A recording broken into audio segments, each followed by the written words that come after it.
das últimas ofensivas do governo ilegítimo de Michel Temer foi a imposição da medida provisória 746, que prevê a reforma do ensino médio, o novo golpe dado à educação e ao povo brasileiro. Ao longo da história, a educação vem sofrendo algumas reformas, a grande maioria prejudicial a esse entendimento de educação. E nós tivemos desde a década de 70, onde o ensino médio, que lá chamava segundo grau, sofreu modificações profundas na sua realidade como fazer a educação. A gente teve muitos ganhos a partir da Constituição Federal de 88, com a ampliação do direito à educação no país, né, e, sobretudo, com a Lei de Diretrizes e Bases, definindo o ensino médio como uma etapa da educação básica e pensando a educação básica como aquela que todos os indivíduos deveriam minimamente ter direito. Nós somos um país que tem uma taxa de escolaridade muito baixa. Se a gente compara o que o Brasil é economicamente e o que o Brasil é em termos educacionais, a gente vê que há um descompasso muito grande, é um país muito pouco escolarizado.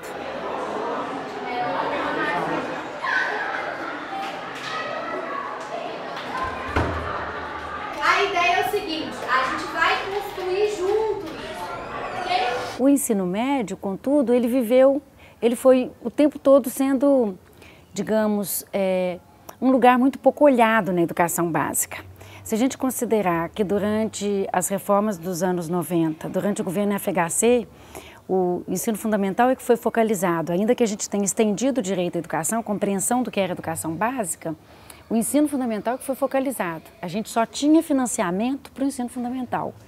É com a criação do Fundeb, a partir de 2007, é que a gente passa a ter um financiamento específico para o ensino médio também e para a educação infantil. Em primeiro lugar, não se faz reforma educativa com medida provisória, né?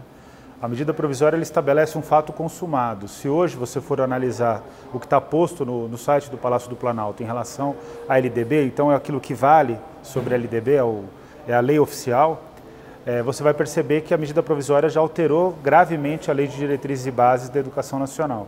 E também alterou a lei do Fundeb, que é um aspecto que está sendo pouco debatido, mas é muito grave. Uma reforma educacional, a gente nunca pode implementar via medida provisória, né? Ou não deve implementar, né? Via medida provisória, porque uma reforma educacional envolve vários agentes. Pais, alunos, técnicos administrativos, professores, né? Toda uma comunidade escolar que tem que ser ouvida. E principalmente aquelas pessoas que formam professores, elas têm que ser ouvidas, as universidades. Nós tivemos uma Conferência Nacional de Educação, tivemos a Conferência da Educação Básica, tivemos e construímos coletivamente, todos os atores que estão envolvidos no processo educacional, um Plano Nacional de Educação que está em vigor e que deve ser cumprido até 2024. E nesse processo estávamos discutindo também todos os atores, né, que é a entidade representativa dos alunos, a entidade representativa dos professores, entidades representativas de donos de escola e entidades governamentais, discutindo a reforma ou a reorganização da Base Curricular Nacional do Ensino Médio. Isso foi jogado na lata do lixo, né, foi desconsiderado todos esses processos e enviado para a Câmara uma medida provisória que demonstra o desconhecimento e despreparo desse governo também com relação à educação.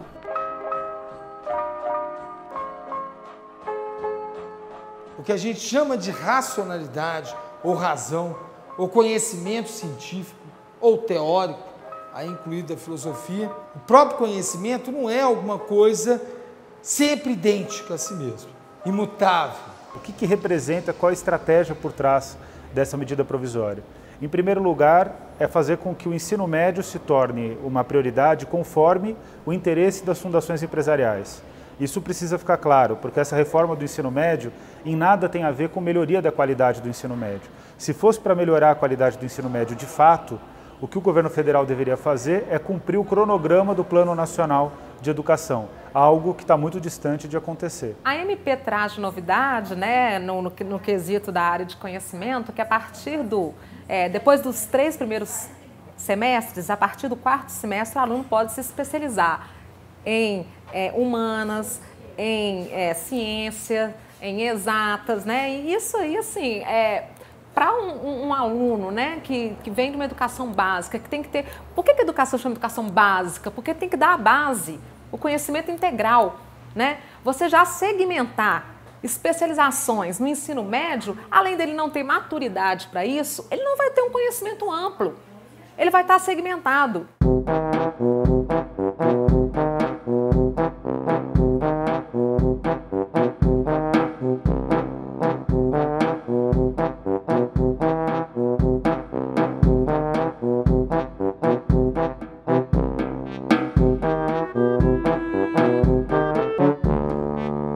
Nós tínhamos anteriormente na LDB a possibilidade de discutir, de o aluno estudar 2 línguas ou mais, o espanhol, o inglês. Agora ele simplesmente coloca o inglês e esquece o espanhol. Nós vivemos na América Latina. Nós precisamos dessa integração da América Latina. Então nós achamos que isso é um prejuízo muito grande. A educação é algo muito mais amplo do que português e matemática. E talvez a melhoria do português e matemática para esses alunos, ela poderia vir se eles tivessem a capacidade de ter uma educação mais ampla, mais sólida, que fosse pensada a partir de outras perspectivas e que desde a educação infantil fosse organizada dessa forma. A ciência pedagógica, vinda inclusive dos Estados Unidos, cada vez mais sofisticada, aqui para fazer vestibular. Ora, ninguém nasceu para fazer vestibular. A gente nasceu para ser gente, para se expressar em plenitude, liberdade, em inteireza, com todos os talentos que o ser humano tem. Sobretudo essa medida provisória, essa reforma, né, de cima para baixo, de forma autoritária, sem discussão com a sociedade envolvida. O maior risco que ela traz é justamente para os mais pobres, porque são esses alunos mais pobres, esses alunos trabalhadores, que não vão poder entrar, digamos, nessa pequena cota já estabelecida pela medida provisória, já declarada pelo ministro, de que ele espera que 500 mil jovens já possam cursar o ensino médio em período integral, o que significa uma segmentação na escola regular, na oferta regular, porque a gente tem mais de 7 milhões de matrículas no ensino médio. Se só 500 mil vão ter ensino médio em tempo integral, isso significa que nós vamos fazer uma escola para uns e uma escola para outros. Para os estudantes de mais alta renda, a alternativa vai ser o estudo comum, então eles vão optar por uma ênfase em matemática, em linguagens, que na prática é língua portuguesa e língua inglesa, ou ciências humanas ou ciências da natureza.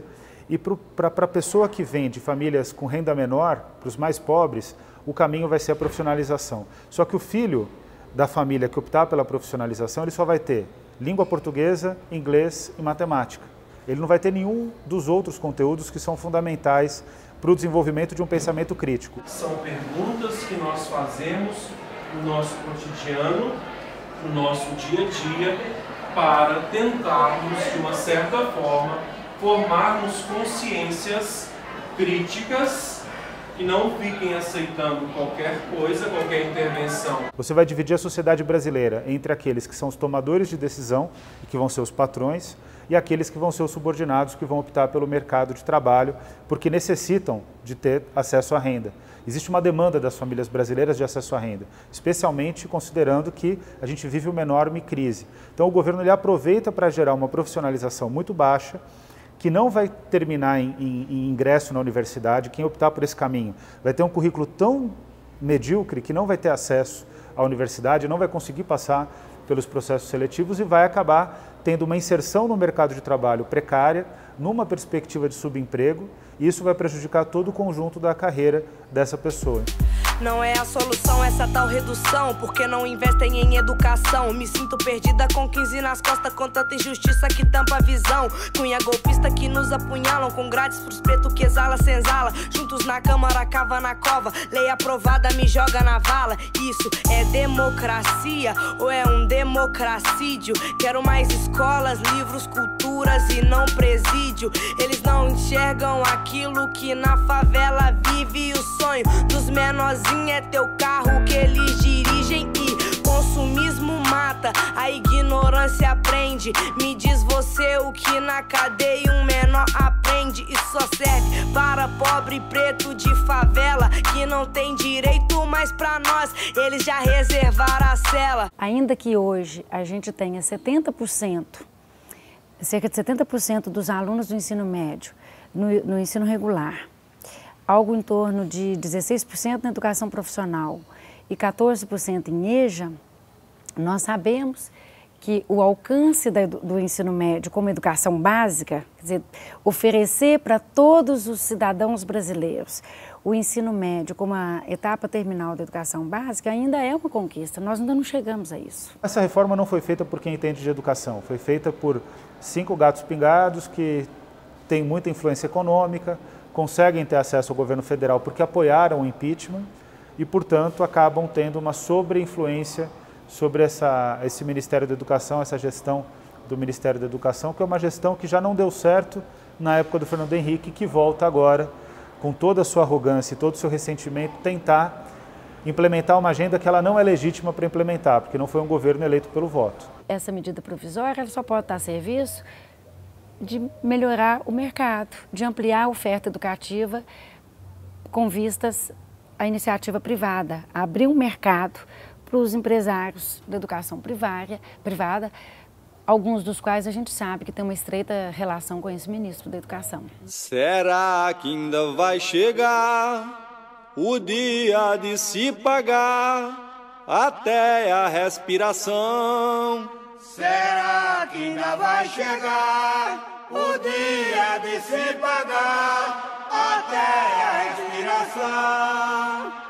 Pela direção que o mundo está tomando, eu vou viver pagando o ar de meu pulmão. Será que ainda vai chegar o dia de se pagar até a respiração?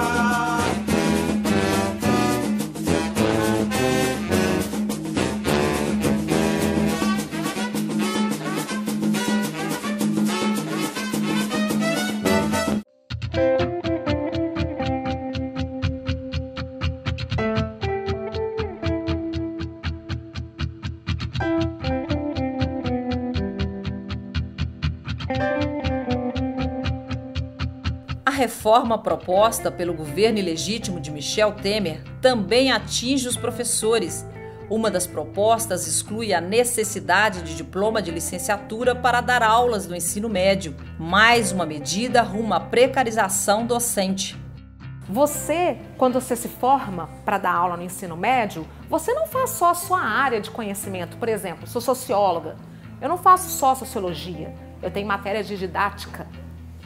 Eu tenho que ser licenciada para dar aula na educação básica. Então, notório saber não garante que a pessoa tenha cumprido as disciplinas didáticas, que são extremamente importantes.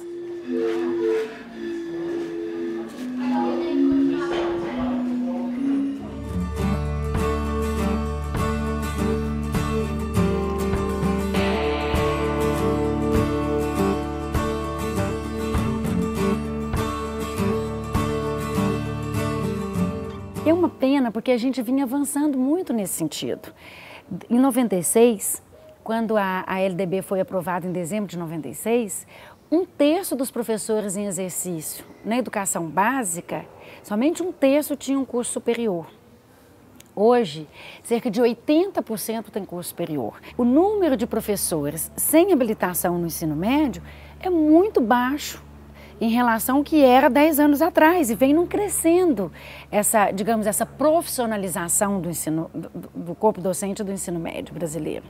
Isso é desejável, isso é o que a literatura internacional aponta como um indicador de qualidade, de melhoria da educação. Para o setor privado contratar esse chamado de notório saber, com certeza eles vão procurar aqueles que se sujeitam a ganhar um salário mais baixo, aquele que não está sindicalizado, aquele que não é realmente professor.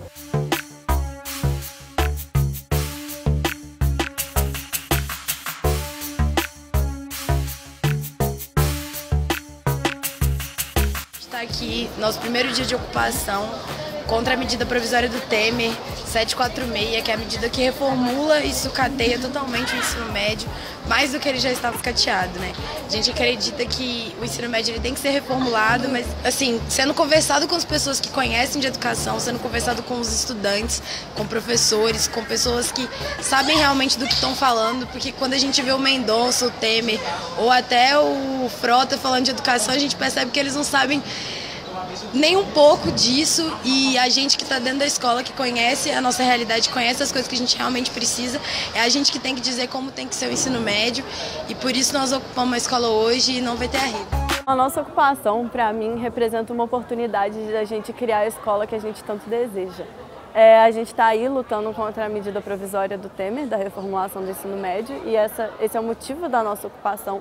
Mas para mim eu vejo como uma oportunidade da gente criar a escola que a gente deseja e fazer as coisas mais culturais, artísticas que a gente não tem oportunidade no nosso sistema. Hoje no Brasil a gente tem uma frente conservadora muito grande, né, crescendo, e a gente se posiciona, os estudantes, o movimento estudantil organizado, para poder dar esse grito mesmo de esperança para a juventude, que assim, a gente não vai aceitar esse retrocesso, a gente não quer nenhum direito a menos. Então, assim, a gente ocupa exatamente para conscientizar, a gente passa nas salas de aula, fala com os alunos o que está acontecendo, eles vêm até a gente explica, porque assim, eu acho que essa é a forma mais eficaz de alcançar o nosso objetivo e atingir os alunos. A gente vai ficar aqui, pelo jeito, um longo período enquanto não baixarem essa medida.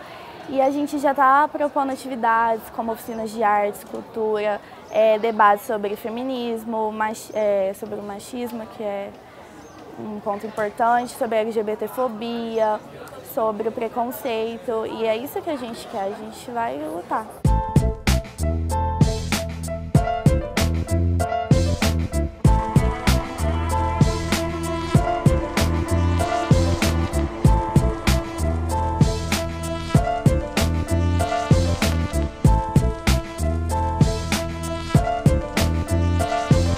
Como estudante secundarista, eu acho que o nosso sistema educacional hoje é muito falho em várias questões.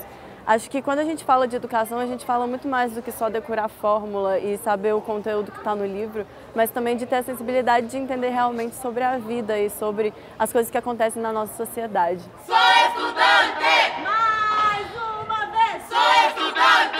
Sou estudante, eu sou! Eu quero estudar!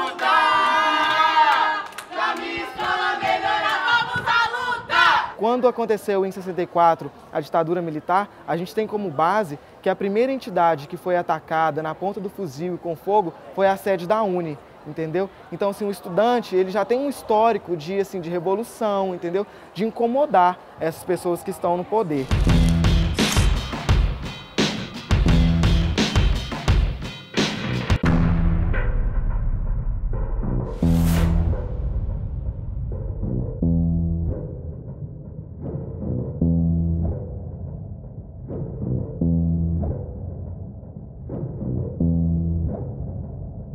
Eu acredito que no campo educacional, quando eu estou falando no campo educacional, as entidades, os sindicatos, as entidades de pesquisa, de formação de professores, os institutos de formação de professores, os estudantes, nós tivemos um voto mais à esquerda, um voto de protesto, e acredito que esse campo vai resistir bravamente, como resistiu ao longo das últimas décadas, a todas as ameaças de coibir, de restringir o direito à educação no país. O Simpro, junto com a CONTEE, né, não envidará esforços no sentido de pressionar a retirada dessa MP do Congresso.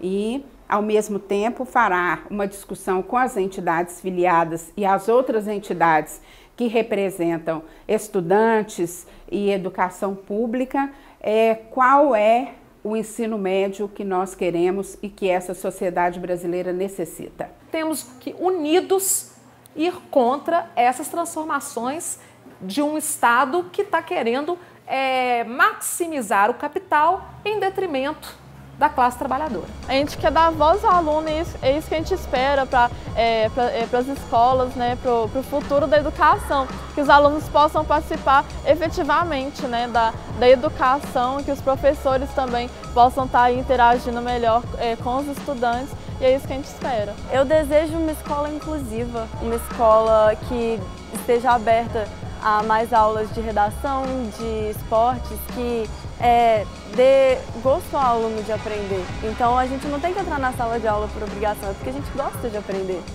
E tudo isso só vai acontecer com a nossa luta, eu acho. Eu acredito que esse movimento vai fazer a gente mudar, vai fazer eles voltarem atrás e a gente só ir para frente com esse ensino médio que todos nós alunos queremos, que é esse que nós estamos fazendo ocupação com oficinas e arte. O meu sonho é uma escola que contempla de fato a juventude, uma escola que tem essas disciplinas de artes, educação física, porque são disciplinas transformadoras, e sociologia e filosofia também, que são disciplinas que fazem o jovem criar um pensamento crítico e não se acomodar, sabe? Ter esse posicionamento de ir para o embate, entendeu? Não aceitar aquilo que é imposto para ele. E o meu sonho é esse, ter uma escola que realmente contempla o estudante, uma reformulação que vem do estudante para o estudante.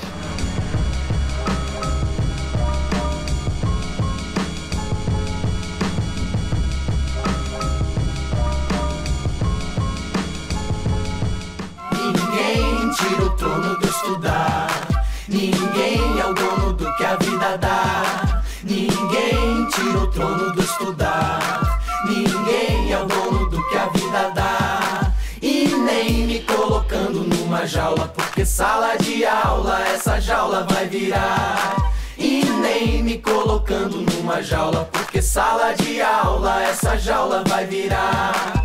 A vida deu muitos anos de estrutura do humano à procura do que Deus não respondeu. Deu a história, a ciência, a arquitetura, deu a arte, deu a cura e a cultura pra quem leu. Depois de tudo até chegar nesse momento, me negar conhecimento é me negar o que é meu. Não vem agora fazer furo em meu futuro, me trancar num quarto escuro e fingir que me esqueceu. Vocês vão ter que acostumar porque ninguém tira o trono do estudar, ninguém é o dono do que a vida dá. Ninguém tira o trono do estudar, ninguém é o dono do que a vida dá. E nem me colocando numa jaula, porque sala de aula essa jaula vai virar. E nem me colocando numa jaula, porque sala de aula essa jaula vai virar.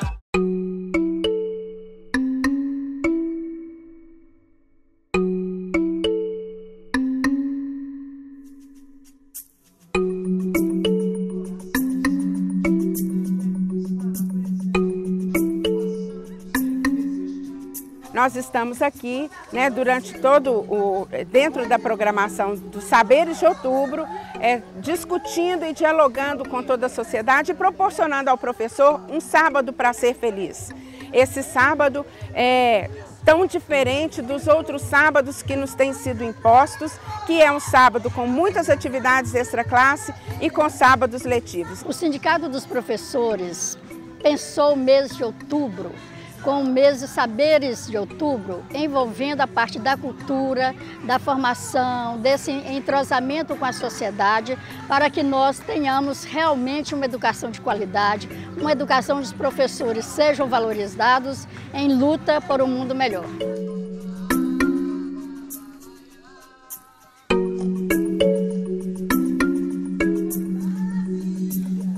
O professor, ele é fundamental em qualquer sociedade, em qualquer situação, para a gente repensar e pensar os rumos e qual sociedade a gente quer. O professor, ele é um idealista por natureza, né? Ele é preciso todos os dias acreditar num mundo melhor, num dia melhor, e não pode parar de acreditar. E eu acho que a gente está num momento muito urgente de continuar acreditando na sociedade melhor, na construção de um indivíduo melhor, livre, com capacidade crítica, de sonhar, sabe assim, um mundo melhor mesmo, é isso.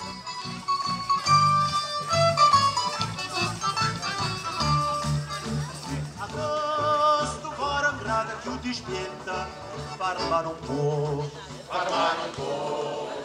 Adoro, voce, mas e fuia, ela sasta, Yama, yama, copa, yama, yama, yama, copa, yama, yama, puri. O sono de bruxa, pra quem não conhece, é assim, ó.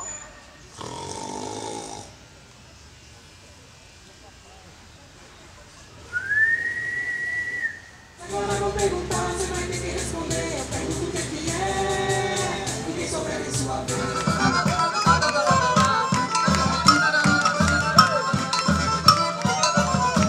Maria na conta, pois é